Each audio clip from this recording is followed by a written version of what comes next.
안녕하세요. 오늘 입학하고 두 번째 날인데 지난 입학 때 어땠어요? 좀 어색했어요? 네, 제가 입학 본문에도 말씀드렸지만은 국가에는 국민의례가 있고 또 절에는 이제 시작할 때 하고 끝마칠 때 불교의 의식이 있다가 보니까 여러분들이 조금 어색할 수는 있습니다. 근데 이거는 한두 번 하면 적응이 되지 않겠나 생각합니다. 입학할 때 불교대학에 여러분들이 이렇게 다니는 목적이 지식을 얻기 위해서도 아니고 재물을 얻기 위해서도 아니고 시험에 합격하기 위해서도 아니다. 불교를 공부하는 목적은 행복하기 위해서다. 불교 용어로 해탈과 열반을 정득하기 위해서다. 우리 용어로는 자유롭고 행복하기 위해서다. 이 자유와 행복으로 나아가는 이런 사람들, 이것을 수행자다 이렇게 말을 해요. 그래서 정토회는 수행자의 모임입니다.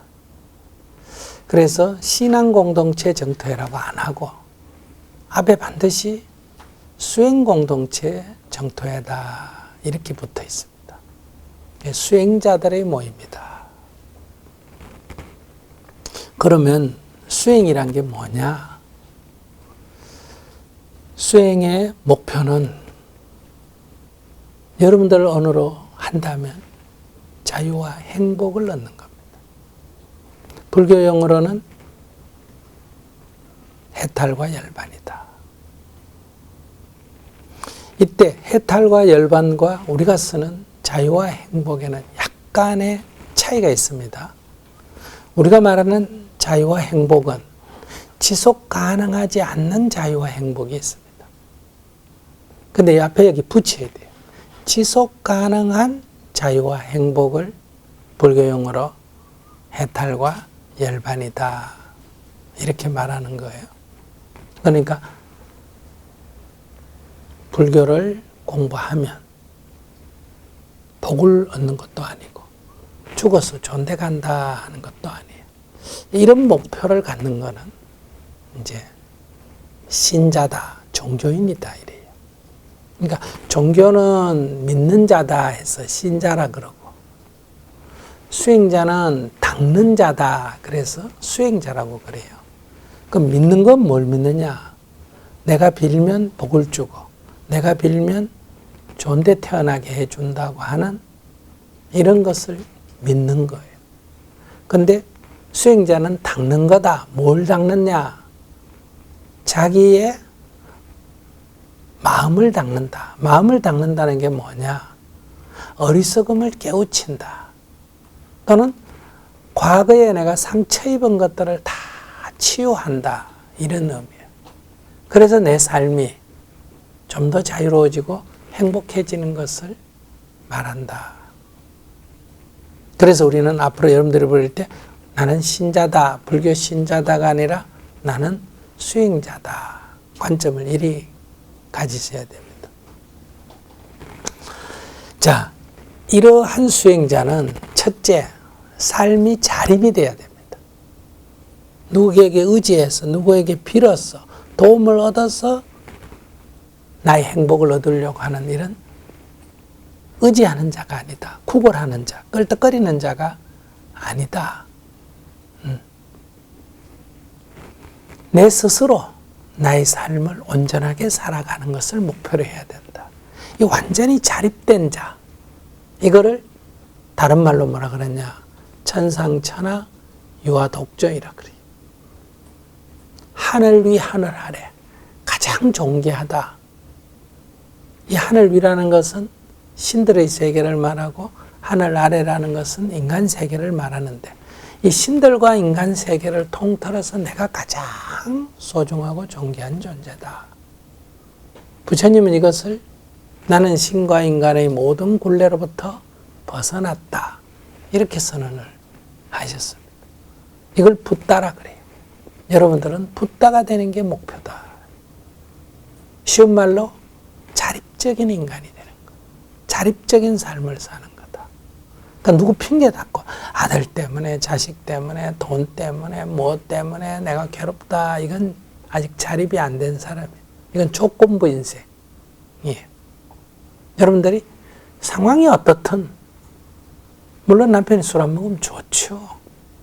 애가 공부 열심히 하면 좋죠.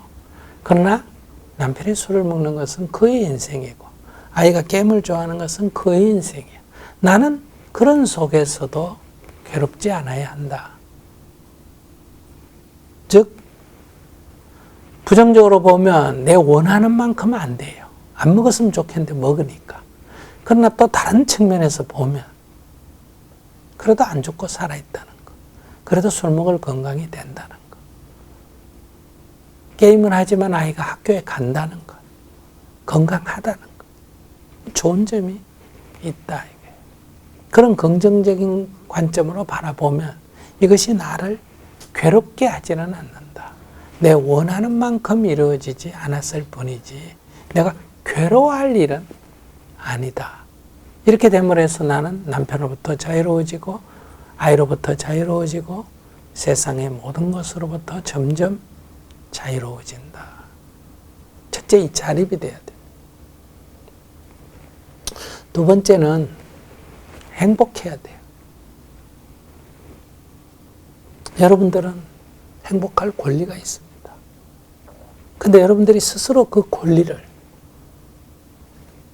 행사하지 못해요.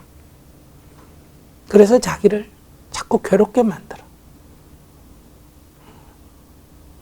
그래서 여러분들은 늘 나는 행복한 권리가 있다. 나는 행복할 수가 있다. 내가 어떻게 태어났든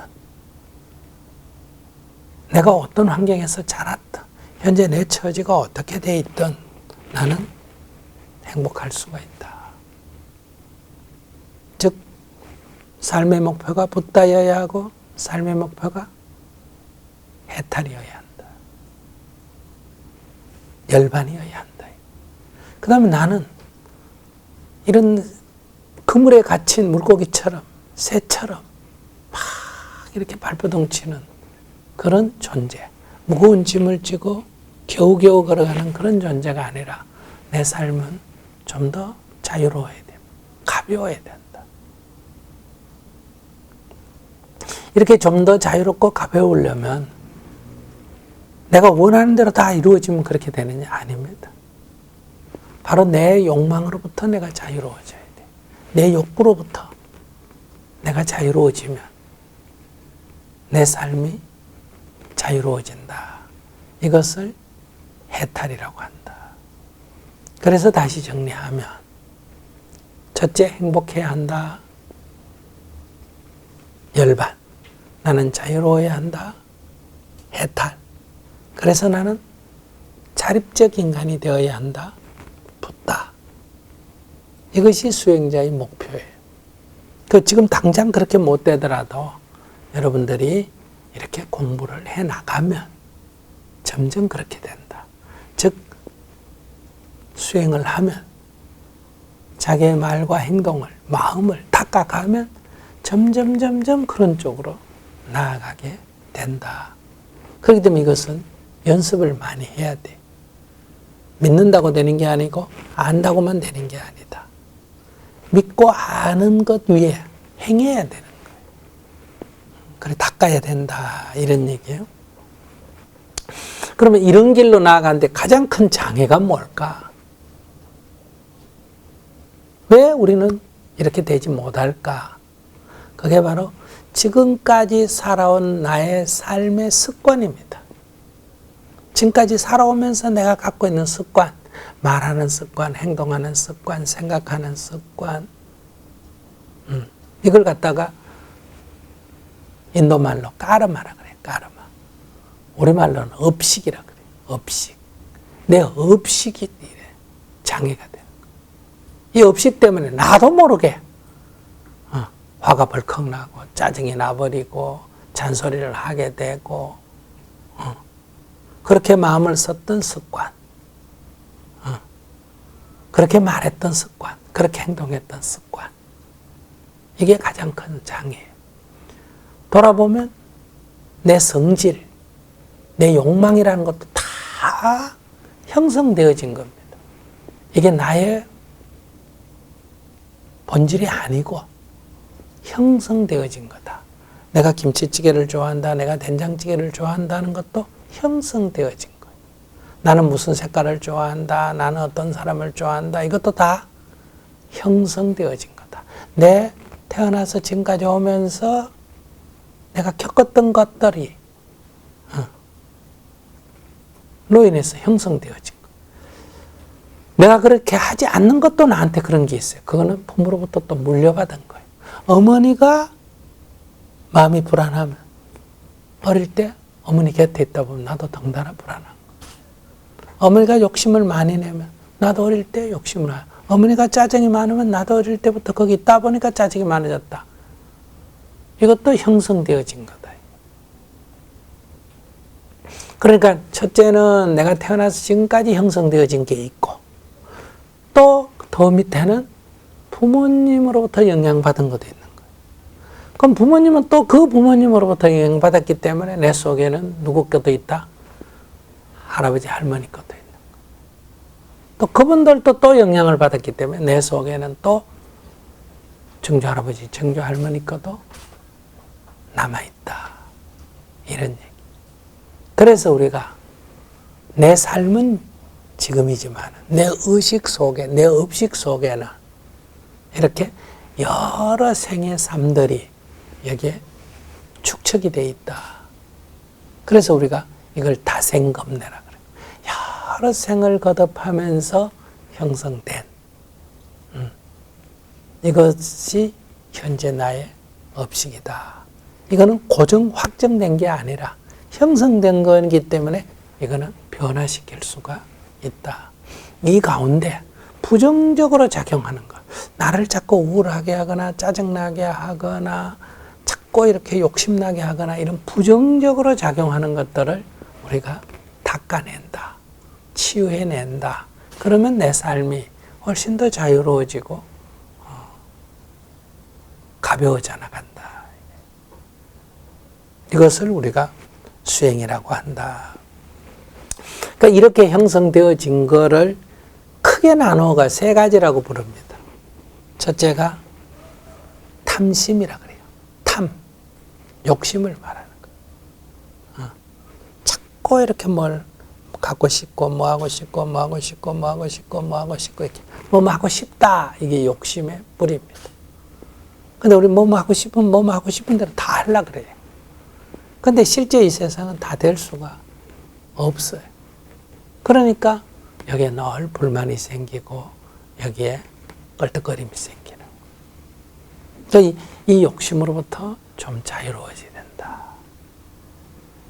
그러니까 뭐 하고 싶다고 다 잘못됐다 이런 뜻이 아니에요. 거기로부터 자유로워야 된다.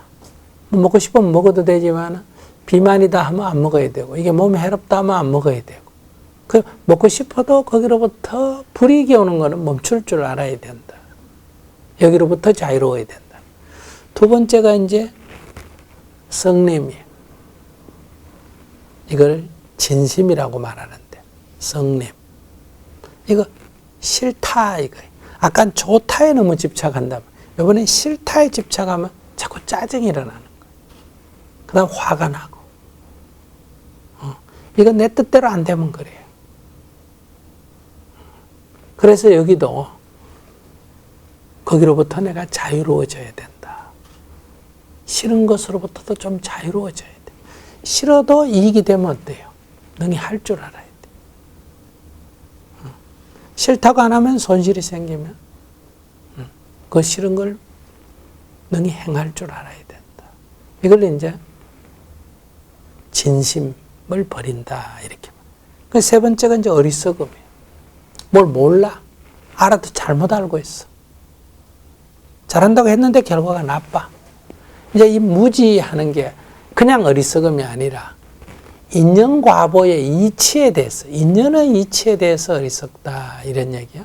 돈을 빌리면 갚아야 되는 이치가 있는데 돈을 빌릴 때는 좋았는데 갚는다는 걸 생각을 안 한 거예요. 그래서 갚아라 그러면 갑자기 내 돈 내놔라는 것처럼 황당해진다. 이런 게 어리석은 자다. 이런 얘기. 지금은 좋은데 나중에 나쁜 거. 그 나중에 나쁜 것이 지금의 좋음에서 인연이 돼서 결과가 나타난 건데 지금에 집착했다가 나중에 후회하게 되는 거. 이건 다 뭐냐? 인연의 이치에 대해서 어리석다. 그래서 지은 인연을 알면 억울할 일이 없다. 이런 얘기. 그래서 이 어리석다 하는 것은 인연의 이치에 어리석다, 법의 이치, 사성제의 법의 이치에 어리석다 이런 뜻이. 그래서 우리가 탐진치, 삼독을 소멸해야 된다. 이게 과거로부터 형성된 거기 때문에 나한테 부작용이 나타나는 것은 조금 닦아서 제거시키면 내 삶이 자유로워지고 행복해진다. 좀 더 좁혀서 말하면 자신의 감정으로부터 자기가 좀 자유로워져야 돼. 자신의 감정으로부터. 근데 우리는 감정의 노예예요. 감정이 확 일어나면 그것이 뭐 욕망이든 그것이 성냄이든 확 일어나면 그냥 거기에 사로잡혀가 정신을 못 차려요. 그래서 이제 좀 깨고 나면 지나고 나면 후회를 하잖아요. 그래서 우리 표현이 있습니다. 첫째, 욕심에 눈이 어두워 이런 말이 있잖아, 그죠? 욕심이라는 것이 확 일어나면 눈에 뵈는 게 없어요. 다른 사람은 저러면 안 되는데 하는데 본인은 아무 감각이 없어요. 또 화가 확 나면 눈에 뵈는 게 없어져요. 그때는 화가 넘어나가면 눈에 뵈는 게 없다 이런 말 하잖아요. 죽는 것도 안 두려워져요. 그러고 지나놓고 보면 정말 어리석었구나. 그래서 이 감정으로부터 좀 자유로워져야 됩니다. 여러분들 옛날 삼국지니 뭐니 이런 옛날 뭐 드라마를 보거나 소설을 보면 이 자기 감정 욕심을 못 다스려 가지고 불행을 자초하는 경우 굉장히 많지 않습니까? 그죠? 그 욕심 때문에 재물이나 여자나 잘못 건드려 가지고 죽는 길로 가고 성을 지켜라 그러는데 공격하지 마라 그러는데 막 놀린다고 어때요? 성질이나 칼 들고 나갔다가 잡혀가 포로가 되고. 그러니까 이게 좀 마음을 차분해서 사물을 냉정하게 봐야 되는데 이 감정에 사로잡히니까 이제 이런 우를 범하게 된다. 화를 자초하게 된다. 그래서 거기로부터 점점 자유로워져야 된다. 자, 이게 이제 수행자인데, 그러니까 이제 수행자는 그럼 이렇게 되면 어떻게 되느냐? 수행자는 첫째 마음이 편안한 자가 됩니다. 마음이 편안한 자다. 두 번째는 이 사는데 껄떡거리지가 않기 때문에 삶이 굉장히 검소합니다. 그리고 세 번째, 사람을 대하는 자세가 겸손하다.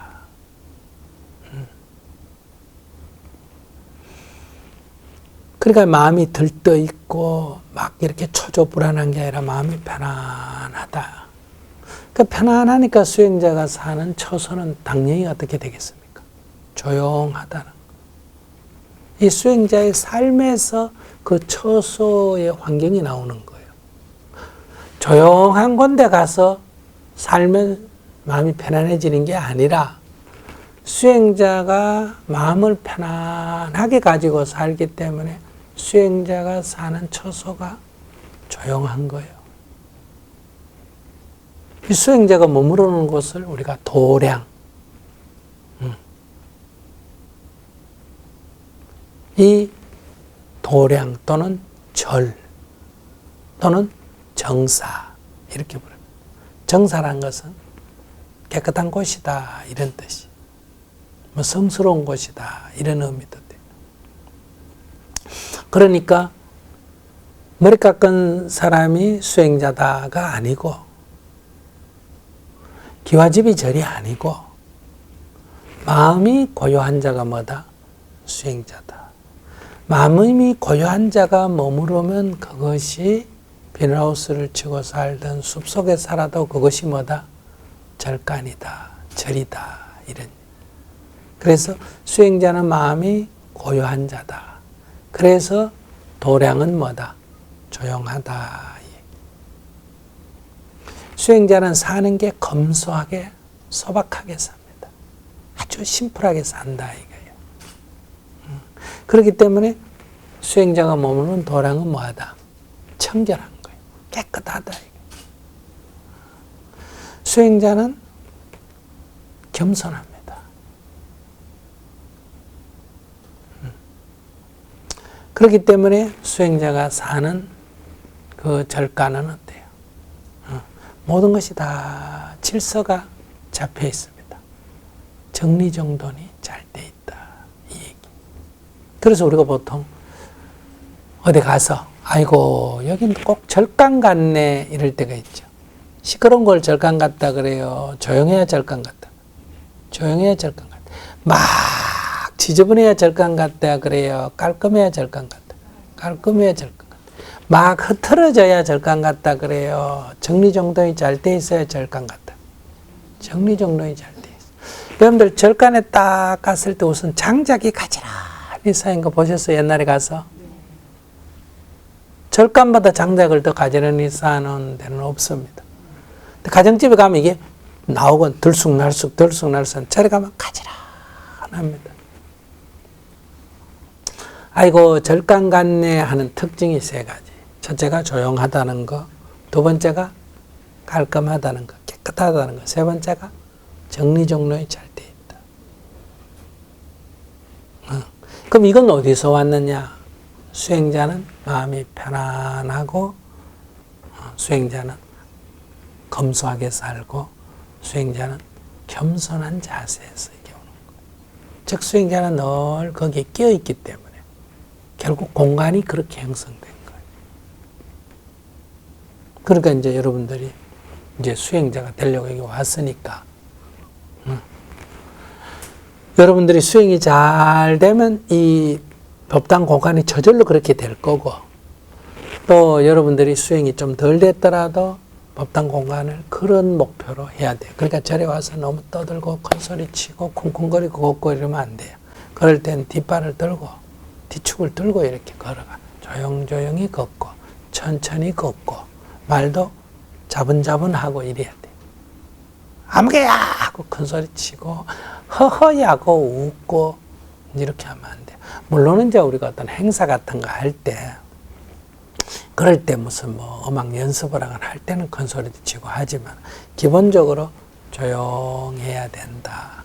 그게 무슨 조용해라 하니까 막 기가 죽어가지고 이렇게 막 눈치 봐가면서 조용한 이게 아니에요. 마음이 고요하기 때문에 이 환경 전체가 조용한 상태를 유지한다. 그리고 절에는 너무 화려하면 안 돼. 그래서 이제 우리가 여러분들 앞으로 배울 텐데 5가지 계율을 배워요. 첫째가 남을 해치지 마라. 나도 살아야 되지만 남을 죽이면 안 된다. 나도 이익을 봐야 되지만 남을 손해 끼치면 안 된다. 손해 끼치지 마. 내가 행복하게 살 권리 있지만 그렇다고 남을 괴롭힐 권리는 없다. 남을 괴롭히지 마라. 이거를 말로도 그렇게 하지 마라. 이거를 술 먹고 취해가 그렇게 하지 마라. 이 5가지. 이 5가지는 내가 남에게 손해가 되는 짓, 남을 괴롭히는 짓, 남을 해치는 짓을 하지 마라. 요게 요점이에요. 그러면 요것만 하면 되느냐? 요거는 기본으로 해야 되고 요게 플러스 알파가 있는데 바로 지금 얘기한 대로 마음이 편안해야 되고 검소해야 되고 겸손해야 된다. 이거를 인도 당시에는 겸손하라 이거를 용어로 말 안 하고 높은 평상에 앉지 마라 이렇게 표현했어요. 높은 평상에 앉지 마라 한 거하고 겸손한 거하고 무슨 관계가 있을까 이러죠. 인도 문화를 몰라서 그래요. 제가 인도의 시골에 그러니까 이 전통적인 마을에 법문을 가면 이제 대중이 땅바닥에 다 앉습니다. 우리처럼 바닥 의자에 안 앉고 바닥에 앉습니다. 포장을 깔고. 그럼 반드시 초대 손님을 위해서는 앞에 이렇게 법상을 놓습니다. 그 법상이 딴 게 아니고 평상입니다. 그러면 이제 제가 그 가운데 앉으면 동네 유질한 사람은 다 그 위에 올라앉습니다. 그러니까 스님을 보고 앉는 게 아니라 대중을 보고 앉습니다. 그런데 전부 거기에 엉덩이를 이렇게 다 얹으려고 그래요. 자기가 유지라고 생각하는 사람. 그게 이제 교만한 거죠. 그래서 높은 평상에 앉지 마라. 대중과 같이 앉아라. 이 얘기. 이게 뭐 지금 말하면 뭐라고 한다? 겸손해라 이 말이에요. 그 다음에 인도는 무슨 행사가 있으면 머리에 꽃을 꽂고 귀걸이를 하고 코걸이를 하고 팔에다가 팔찌를 여러 개 끼고 인도 사람 장식 요란합니다. 아마 세계에서 제일 요란할 거예요. 이게 이제 화려하다, 사치죠. 그래서 수행자는 머리꽃을 머리를 잘라버리고 코걸이도 빼고 귀걸이도 빼고 목걸이도 빼고 팔찌도 빼고 화장도 지우고 꽃도 내려놓고 그래서 꾸미지 마라. 이건 뭐 어떻게 살아라는 거다? 검소하게 살아라. 이 얘기. 또 인도 사람은 놀 때 보면 뭐 춤을 추고 장구를 두드리고 그다음 뭐예요? 난립니다. 인도 사람도 우리 한국 사람만큼 놀기를 좋아해요. 명절 때 보면 막 난리요. 이 마음이 들뜨죠. 이렇게 들떠서는 안 된다. 그래서 가물을 즐기지 마라. 그 말은 뭐다? 마음을 고요하게 가져라. 수행자라면 마음이 고요해야 되고 즉 이렇게 들뜨면 안 된다. 그래서 가물을 즐기지 마라. 꽃을 꽂지 마라. 높은 평상에 앉지 마라. 이런 말이 별거 아닌 것 같지만은 이걸 말하면 수행자는 마음을 늘 평정심을 유지해야 된다. 고요히 해야 된다. 편안하게 해야 된다. 수행자는 늘 삶의 자세가 검소해야 된다. 그래서 부처님은 분소에 있고 걸식하면서 사셨죠. 이 분소이가 무슨 말인지 모르죠. 버려진 옷, 버려진 천을 주워서 입었다 이 얘기예요. 그 다음에 이제 겸손하게 살아라. 그래서 부처님이 제자들에게 이런 말을 했어요. 나의 제자야 수행자들아 비굴하지 말고 당당해라. 어떨 때 비굴합니까? 내가 돈을 밝히면 돈 많은 사람한테 내가 가면 비굴해요. 내가 지위를 탐하면 지위 높은 사람한테 가면 비굴해요. 내가 인기를 밝히면 나보다 인기 높은 사람한테 가면 내가 비굴해요. 비굴한 것은 우선 기가 죽고 잘 보이려고 아양을 떨고 그래요. 자, 그래서 수행자는 어떻게 해야 된다? 비굴해서는 안 되고 뭐 해야 된다? 당당해야 된다. 또 말씀하셨어요. 수행자들아 교만하지 말고 겸손해라. 그러니까 잘났다고 펌지기고 그러지 말고 목에 힘주지 말고 항상 겸손해야 한다. 이것이 수행자의 삶이다. 그래서 여러분들이 이제 이 정토법당에서 불교대학 공부하는 이 기간 동안에 여러분들은 수행자가 되는 걸 목표로 지금 공부하고 있기 때문에 이 삶의 자세가 이 세 가지를 꼭 명심해야 된다. 첫째 뭐라고? 편안해야 된다. 두 번째가 검소하게 생활해야 돼. 그러니까 절에 뭘 막 화려하고 이러면 안 돼. 항상 검소해야 돼. 세 번째가 겸손해야 돼. 자기가 사장이라고, 자기가 뭐 인기인이라고, 자기가 돈 많다고 여기 와서 목에 힘주고 이러면 절대로 안 돼. 여러분들은 수행하러 왔기 때문에. 근데 일반 절에 가보면 밖에서 사장하는 게 여기 와서 사장하고, 밖에 시장하던 사람이 여기 와서도 시장하고 그래. 절에 딱 들어오는 거는 수행자로 들어오기 때문에 그런 걸 다 버려야 돼. 똑같이 수행자라서 우리가 생활을 해야 된다. 자, 그런 데서 이제 도량, 수행자가 머무르는 도량. 첫째가 조용해야 된다. 이제 이해하셨죠? 이제 앞으로 여기서 큰 소리 치고 쿵쿵거리고 이러면 안 돼. 문을 쾅 닫고 이래도 안 되고 뭐든지 조용하게 해야 된다. 그 다음에 두 번째가 깨끗해야 됩니다.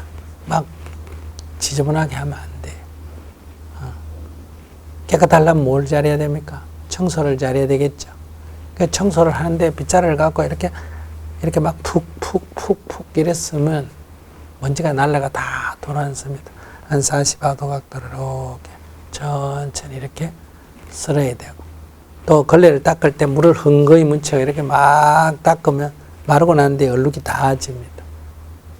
여러분들 이 밥상 닦아놓은 거 내가 옆에서 이렇게 보면 닦아놓으면 많아요. 밥 닦은 것도 마찬가지. 그러니까 꽉 짜가지고 탁탁 접어가 몇 겹으로 접어서 딱 닦고 뒤집어 닦고 이래가 방 하나만, 저 걸레 하나만 방 하나 다 닦을 수가 있어야 된다. 그리고 딱딱 빨아가 이렇게 널어 놓을 때도 딱 펴서 널어 놔야 돼. 양말 같은 거 널어가면 쭉 틀어가 그냥 갖다 널어 놔. 요즘 젊은 아이들.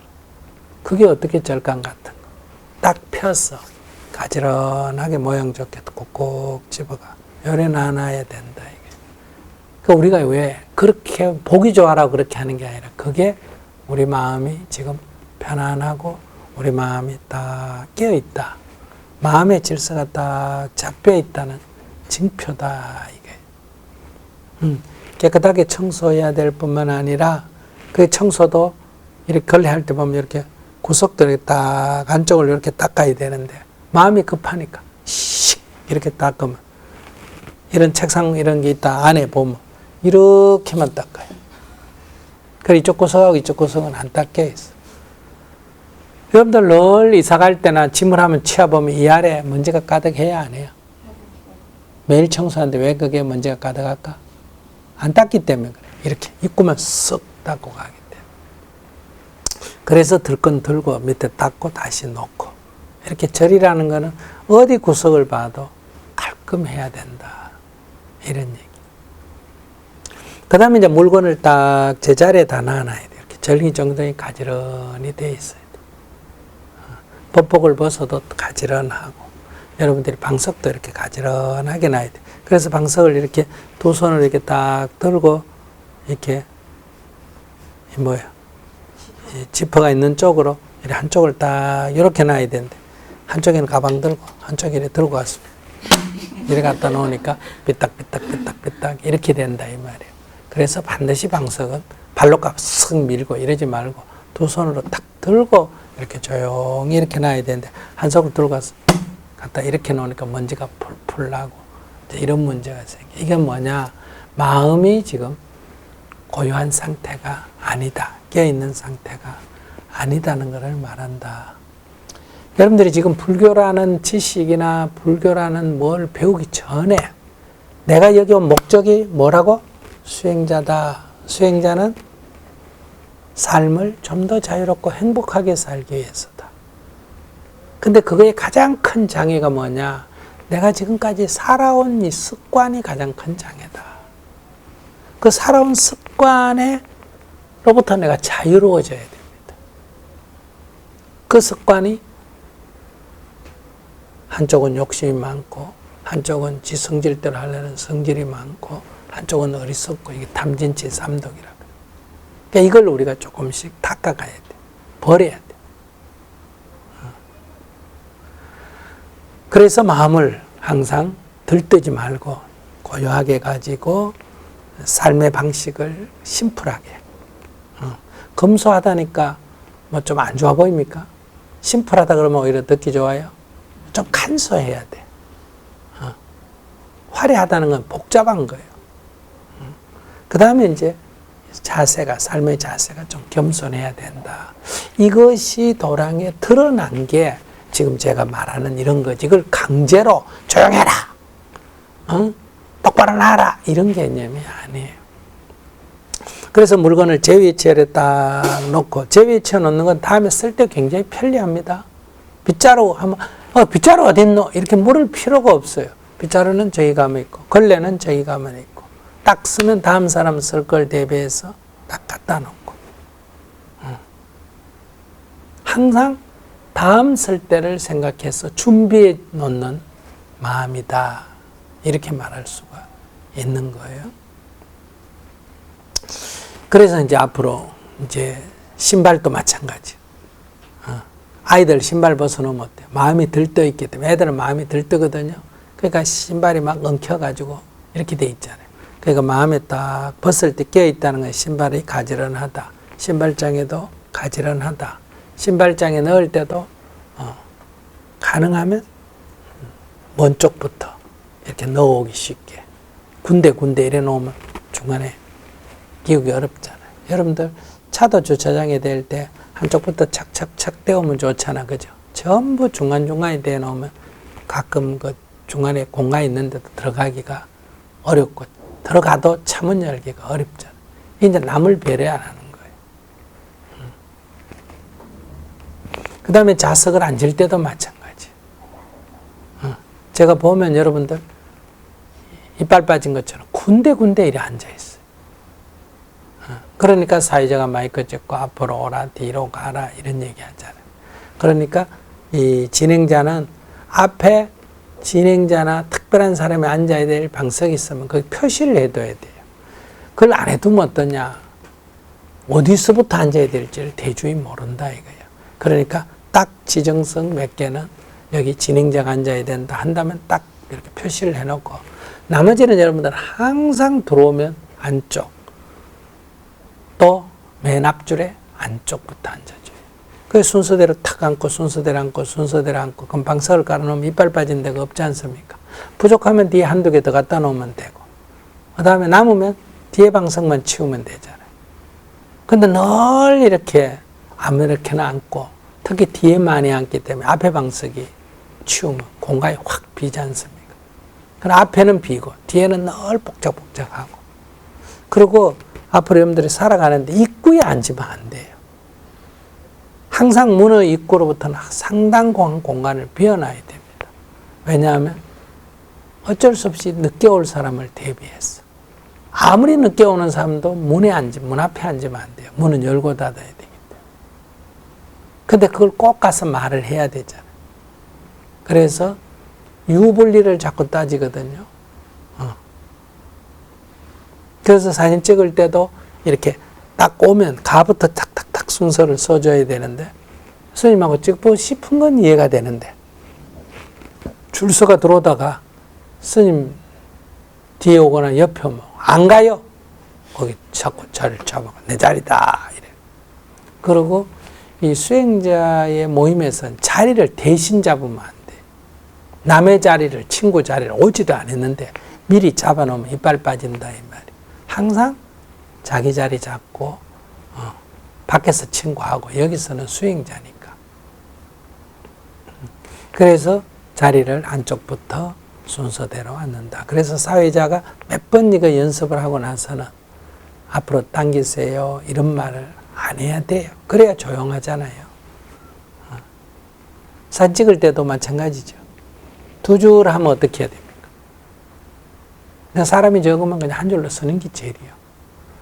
두 줄을 앉아야 되겠다, 두 줄을 해야 되겠다 하면 앞에 사람은 앉고 뒤에 사람은 서면 돼.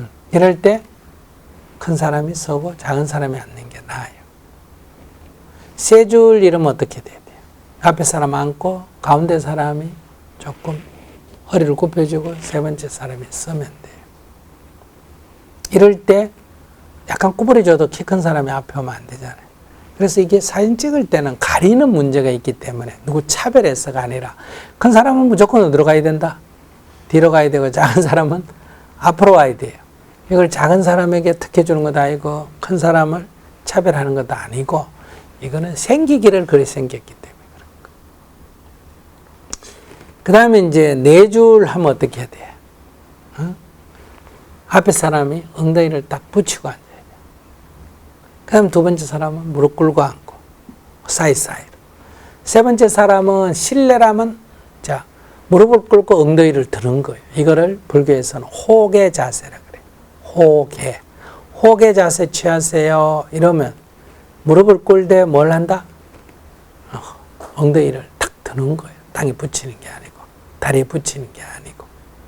그리고 뒤에 이제 서고. 만약에 실외라면 어떻게 한다?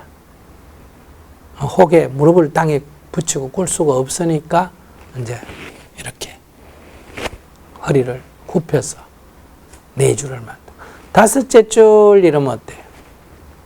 이제 맨 앞에 사람이 엉덩이 붙이고 앉고 두 번째 사람이 무릎 꿇고 앉고 세 번째 사람이 이제 호계 자세를 하고 네 번째 사람이 약간 허리를 숙이고 다섯 번째 사람은 서고 여섯 번째 줄 이러면 어떻게 해야 됩니까? 뒤에 의자를 갖다 놓고 서서 한 줄 더 서고 이렇게 이거를 뭐 얼굴 안 보인다 이쪽으로 가라 저쪽으로 가라 이래라 저래라 이런 게 이제 일반인들이고 군대는 그걸 강제로 하는 게 군대고 우리는 자발적으로 하는 거예요. 수행자는 자발적이라 해야 돼. 그래서 이런 걸 한두 번만 훈련 딱 하면 이렇게 진행자가 숫자하고 사진 찍는 거리하고 앞뒤로 봐서 두 줄 해야 되겠다. 그러면 두 줄 써주세요. 네 줄 해야 되겠다면 네 줄 써주세요. 그럼 눈치 딱 봐가 딱 정리하는 이런 게 이제 정리정돈이에요. 물건을 정리정돈한다. 신발을 정리정돈한다 하듯이 사람이 앉을 때 정리정돈한다. 사진 찍을 때 정리정돈한다. 또 사진을 안 찍더라도 우리가 대중 앞에 쭉 무대에 나가 대중을 볼 때 이게 다 일렬로 못 서. 그러면 두 줄을 서야 된다 하는데 앞에 사람이 서 있으면 뒤에 사람은 안 보이잖아요. 그러면 앞에 사람이 딱 앉아줘야 돼요. 세 줄을 섰다 그러면 앞에 사람이 중간 사람이 구부려줘야 돼요. 네 줄을 섰다 그러면 앞 사람이 엉덩이 딱 깔고 앉아주고 두 번째 사람이 무릎 꿇고 앉아주고 이렇게 사진하고 관계없이도 대중에게 한눈에 착 보이게 할 때는 이렇게 맞춰서 해야 된다. 오늘 제 얘기 듣고만 말고 오늘 끝나고 연습을 해봐야 돼요. 그러니까 우리가 줄을 설 때 어떻게 선다. 이게. 근데 이게 일반인은 늘 줄을 세워야 되고 군대는 그게 너무 엄격하고 그러니까 우리는 자발적으로 이것이 아무 얘기 안 해도 누구 한마디만 하면 군대보다도 더 착 질서가 잡혀야 수행자다. 이렇게 말해요. 그러니까 여러분들이 큰절에 예불 할 때 한번 가보세요. 아무도 말하는 사람이 없는데 스님들이 한 줄로 쭉 들어오셔서 신발을 순서대로 벗고 법당에 순서대로 내가 앞에부터 착착착착착 앉고 끝나고 나갈 때 어때요? 뒤에부터 순서대로 나가가 신발 탁탁탁탁탁 신고 나가고 멀리 신발 벗은 거는 그러니까 처음에 오는 사람이 신발을 멀리 벗고 나오니까 앞에 사람이 맨 끝 밑에 사람이 맨 신기 좋은 자리에 원래 벗게 돼 있어요. 그러면 나가면서 어때요? 신발을 하나씩 딱딱딱딱 당겨놓으면 뒤에 오는 사람이 착착 이렇게 신게 되죠. 이런 것 자체가 수행이다 이런 얘기예요. 아이고 불교 공부하러 갔더니 무슨 절에 내가 군인도 아닌데 군대보다 더 나은 훈련을 시키나 이렇게 생각하지 마시고 이런 것이 우리의 마음의 자세고 이렇게 여러분들이 배움으로 해서 여러분들이 이제 집에 가서도 아이들 공부를 가르칠 때도 이게 자연적 엄마가 그렇게 빨래를 해도 옷을 딱 개가 가지런히 넣어놓고 청소를 해도 그런 식으로 하면 조그마한 아이가 엄마 따라다니면서 그걸 눈으로 익히기 때문에 그렇게 따라하는 거예요. 애들 어지린다고 여러분들이 뭐라 그러지만은 여러분들의 삶의 자세가 마음이 그렇게 안 돼 있기 때문에 이 문제가 해결이 안 되는 거예요. 그럼 우리가 절에 1년 다녔다 하면 배우는 게 있잖아요. 불교의 지식을 아는 거, 그거 그리 중요한 합니다. 그러니까, 아이고, 당신 절에 3개월 다니더니 이렇게 생활하는 자세가 달라졌네. 엄마, 절에 다니더니 달라졌네. 그럴 때, 나도 엄마 절에 가볼까? 이런 일이 생기는. 이건 또한 전법으로 연결이 됩니다. 그래서 우리 정토회는 이런 도량이니까, 수행자가 머무르는 곳이니까 여러분들이 이렇게 한번 해봅니다. 정근회사 할 때도 그래요. 이 부처님과 대중 사이에서 부처님은 법의 가르침으로 대중의 고뇌를 없애주고 대중은 작은 보시를 해서 부처님의 먹을거리를 해결해 준 거예요. 또 수행자는 법을 설해서 대중의 마음의 어리석음을 치유해 주고 대중은 수행자들에게 옷이나 공양을 올려서 그들의 생존을 이렇게 담보해 준 거예요. 그렇기 때문에 여러분들이 법문을 듣고 나서는 반드시 작은 도이지만 그걸 많이 하라는 게 아니에요. 100원 해도 되고 1000원 해도 되고 이렇게 보시를 할 때도 이렇게 순서대로 쭉 나와서 보시함에 넣고 자리로 딱 돌아가는데 어떤 분은 대중이 많은데도 그 앞에 와가지고 반배를 하고 또 돈을 넣고 또 반배를 하고 또 3번 절하는 사람이 있고 할머니들 하는 거예요. 그러니까 이게 많이 기다려야 되는 거예요. 시간이 많거나 몇 명밖에 아닐 때는 그래도 됩니다. 혼자일 때는. 그러나 대중이 많을 때는 자기 자리에서 딱 반배하고 안 그러면 중간에 오면서 반배하고 거기서는 탁 넣고 가지고 탁 넣고 가져야 이게 빨리 돌아갈 거 아니에요. 그죠? 그 다음, 군중 행사를 한다. 많을 때는, 일일이 다 나오기 어려울 때는 저쪽 옆에서 이쪽으로 어때요? 보시봉투를 딱 전해줘서 맨 가에 사람이 대표로 가서 어때요? 딱 넣고 들어와도 돼요. 그러나 보통은 일상활동에서는 자기가 보시하는 게 좋아요. 그래서 요렇게 돌아가면 다음에 요렇게 돌아가고, 다음에 요렇게 돌아가고, 다음에 요렇게 돌아가고. 이렇게 해서 딱 하면 얼마나 보기 더 좋고 편리하고 그러지 않습니까? 남이 봐도 아, 수행자는 다르구나 이렇게.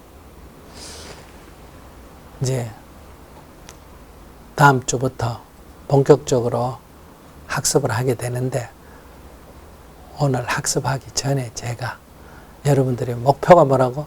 수행자.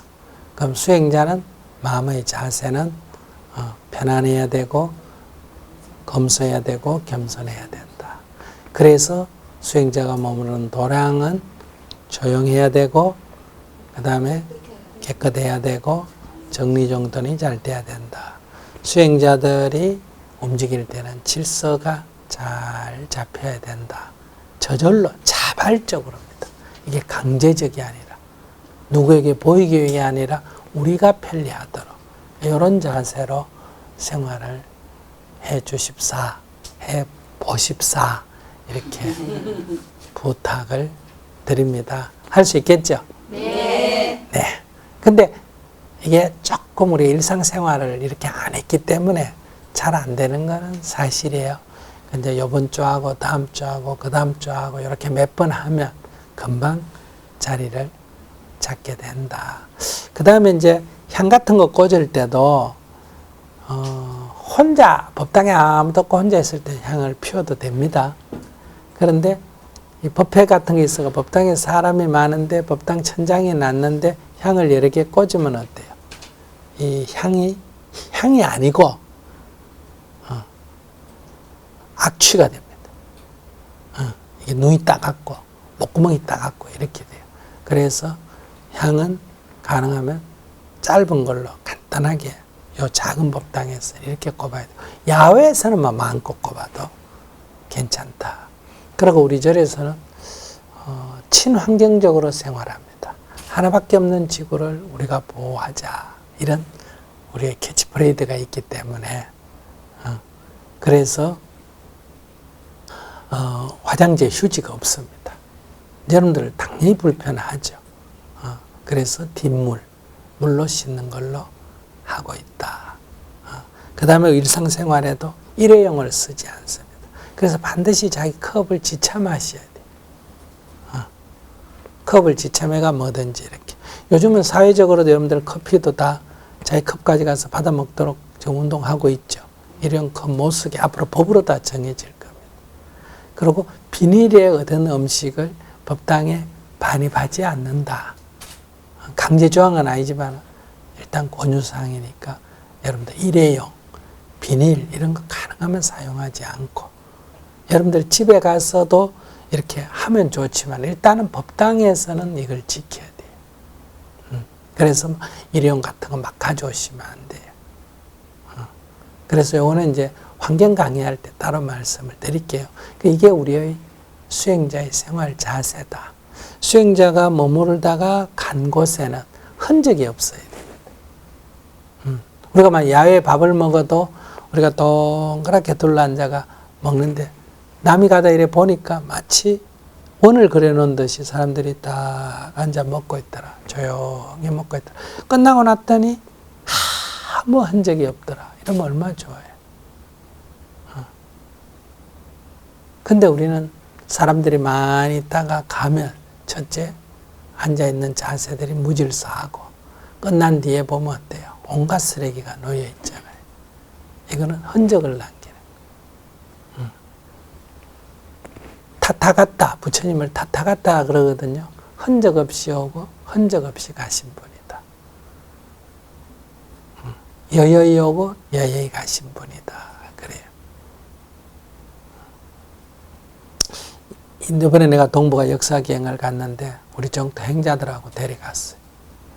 그런데 이틀째인가 내가 나오다가 이렇게 방문으로 문이 열려 있고 이래 봤어요. 사람이 나간 그 침대가 이불이 뒤집어져 있고 수건이 여기저기 널려 있는 게 그 꼭 초등학생 자고 일어나서 급하게 나가버린 방같이 그렇게 생긴 거예요. 그래서 제가 이제 또 한 소리 했죠. 이게 어떻게 수행자의 머물다 간 자리인가. 아무리 호텔이고 아무리 남의 집이라도 자기가 자고 일어났으면 슬리퍼는 원래 있던 데 두고 수건도 젖었지만 걸어두고 침대도 딱 펴서 안 잔 것처럼 하라는 게 아니라 딱 펴서나 이불을 개놓거나 딱 해서 누가 딱 청소하는 사람이 들어와도 흔적이 가능하면 남아있지 않도록. 그러면 그 사람들이 방책하기도 쉬워요. 그러면 그 사람들 마음에 감동이 있는 거예요. 야, 한국 사람들 다르더라. 야, 정토의 사람들 다르더라. 수행자는 다르더라. 스님들은 다르더라. 뭐 이런 게 있을 거 아니에요.